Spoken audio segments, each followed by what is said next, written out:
Welcome back to Talking Footy. Our special guest, Jarryd Rough, one of the most loved and respected figures in the game, a future Hall of Famer, and he joins us on Talking Footy. Rough, welcome to you. Das, thanks for having me. Now, just before we get going, just want to clear one little thing up. Was it true after the victory on Saturday night up in Sydney that this man here, I know this interview's about you, Rough, but was he seen with a combing his hair while he was getting makeup? Is that true? We've had but tell the truth here. It wasn't this Saturday night just gone, but we've had 3 or 4 Saturday nights where I come in and Das is getting every doled time up. he's got a comb. Doled up. The comb. This is a stitch up for me, is it? So, yes or no? It might have happened once. I'll concede once. You're back in the top 4, Rough. Can you believe it's only taken 12 months to turn this side back into a double chance team? Yeah, I guess looking at where we were probably 6 weeks ago, no one really gave us a chance to even make the 8. I think there were people saying that it was going to be a struggle for us to make it. So to be able to sit here today and say we've got a chance at hopefully getting into a preliminary final, it's huge. How have you done it? We know Clarko's a genius, but he's got some young guys playing with great belief. They play in their role well. Guys like Connor Nash, who's an Irishman, Morrison, Warple. Is that where the improvements come from, or has it been Burgoyne back in the side and Benny Stratton having a career best year? I think it's a bit of both. You look at, as you said, these young guys coming through. I guess it's not too dissimilar to teams we've had in the past where it gets to this stage of the year and it's almost like, well, we need to see if these guys can produce something. And I think we've seen in that 6 weeks that they've been able to come in and not just play their role, but probably exceed it. You see what Nash and Morrison and these guys have been able to do. Warple coming in for the 6 weeks, he's got a Rising Star nomination. So these guys are the future, and obviously we need to see what they can do, and I think they've done well. How does it compare to past years, Ruffy? Because obviously only a couple of years ago, when you're winning, grand finals one after the other, you sort of go into those finals knowing you should win, you will win, you have confidence. Is it a completely different feel this time? Oh, for sure, because the group's totally different. So Saturday night we're back at the hotel and the grin on O'Meara's face, knowing that he's playing his first final after 8 years, is something that we probably take for granted because we've been there for a number of years. But when you've got 8, 9, 10 blokes that haven't been part of a finals group, let alone a final series, and one that's going to be played in front of 90 to 100,000 next Thursday night, you have to somewhat prepare them in a way to let them go and enjoy it, but at the same time you've got to pull them back and not let them get carried away too much just yet. As the talk about your future frustrated you, you're the captain of the footy club, you're contracted for next year. It almost came out of nowhere a couple of weeks ago. You've handled it. Brandon, it almost came out of the coach, in fairness. Can I, before you ask Rough that question, it was Alastair Clarkson on the 20th of July who was asked about Rough's future. Let's have a listen to the coach. Yeah, well, it'll all depend a little bit on Ruffy. He's still contracted and we're really keen to see out contracts where we possibly can, but we haven't even spoken about it, and we probably won't until later in the year. He's still contracted, and from that point of view, we're hoping that we can put some solid form together, get some wins, get ourselves into the finals, and then we'll talk about it at the end of the year because he's still got a year to go.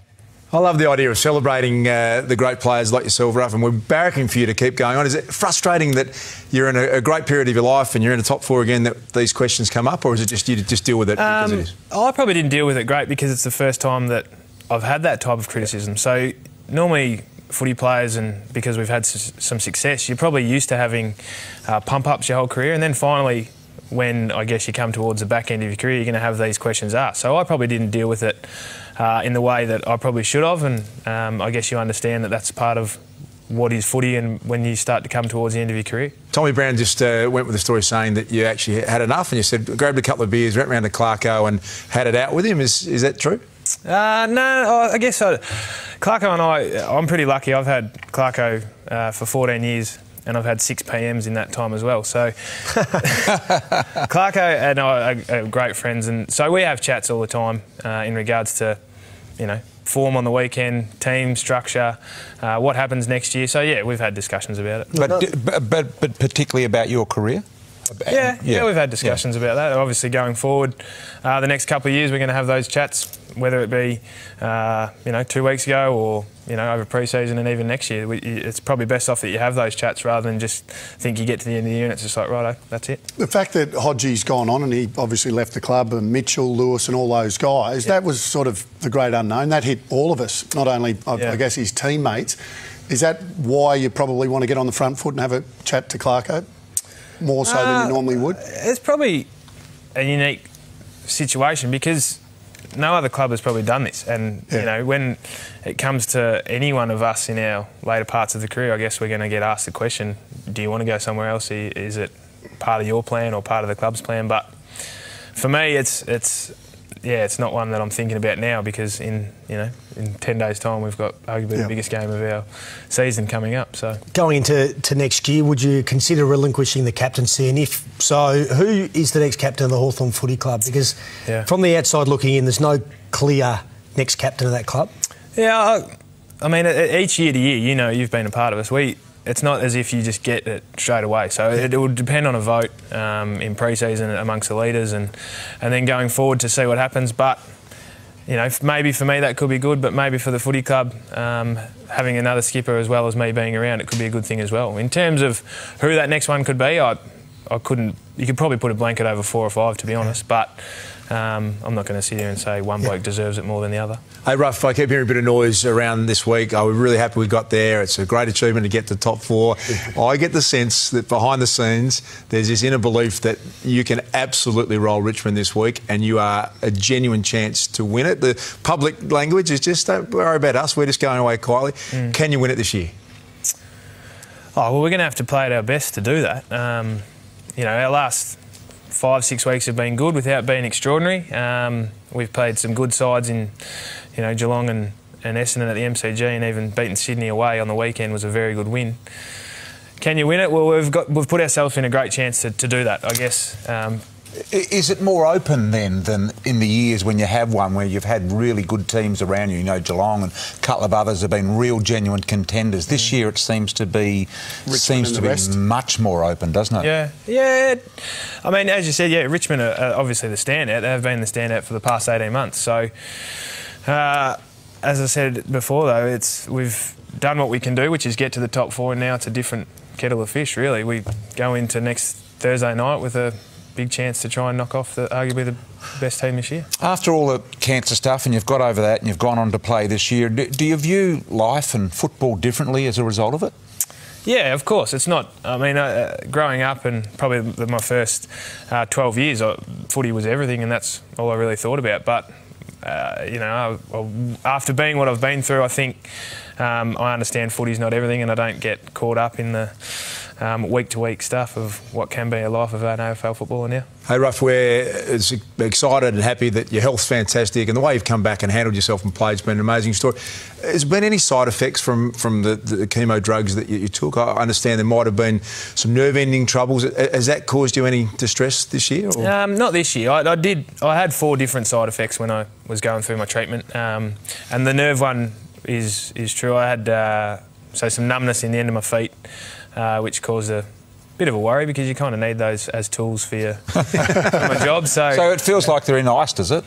It was a bit of, frostbite and pins and needles in the ends of my feet. So I had a bit of trouble walking and some feeling in my feet, but we got some other stuff that made them feel a lot better, and I haven't had any issues. And the other side effects are all fine as well? You said there was... Yeah. It's just, I mean, because it was a trial drug, it's a bit of the unknown, really, but because I was so open with the nurses and doctors, they were pretty quick to understand what needed to be done and understood that they've seen it before. Given you've only been captain for a couple of years and you've gone through so much, how difficult is it, especially when you're under pressure and you've missed a couple of games, how hard is it to go outside yourself and still be encouraging the other players and give them what they need from their leader? Have you found that hard at all?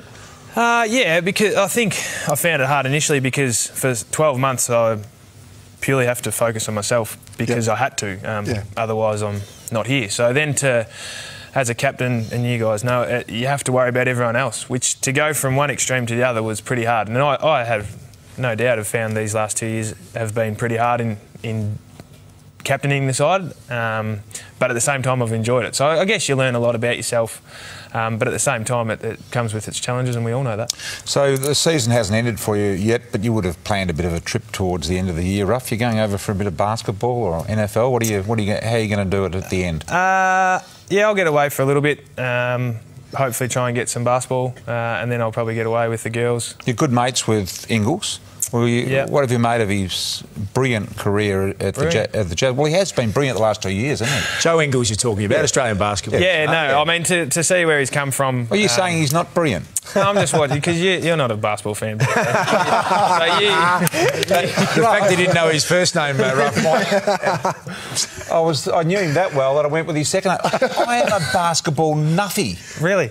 So please. And rates himself as a bit of a player too, Ruff. I did see you that time out at the footy club playing amongst the boys. I can't do any more than represent the state and go lead all scorers. What more can I do? Sam McClure is standing by with a few social media questions. Sam, over to you. Yeah, but before that, Das, put out your combs for Das. Has been absolutely viral. Really? Has it really? Started.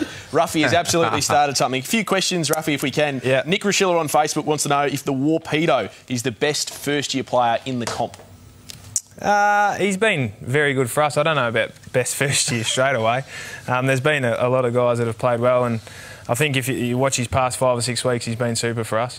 On Instagram, Kochi04 wants to know what it's going to hold for you life after footy. Once your playing days come to an end, can you see yourself being a forwards coach? Nah, still wouldn't have a clue what I want to do when I grow up. Yeah, I still hopefully got a couple of years of footy left, and then we'll see what happens. And Arvini wants to know, also on Instagram, what's the best sledge you've ever heard while out in the park? Oh, I've got red hair and fair skin, and my last name's Roughhead. I've copped a fair bit. Very good. How's fatherhood going? You've got a little 6-month-old going well? Yeah, she's very good, I think. Sleeps well? Sleeps well, Brownie. You've been round with your little fella. Boston, yeah. He's taken quite a liking. See, Boston, another basketball fan.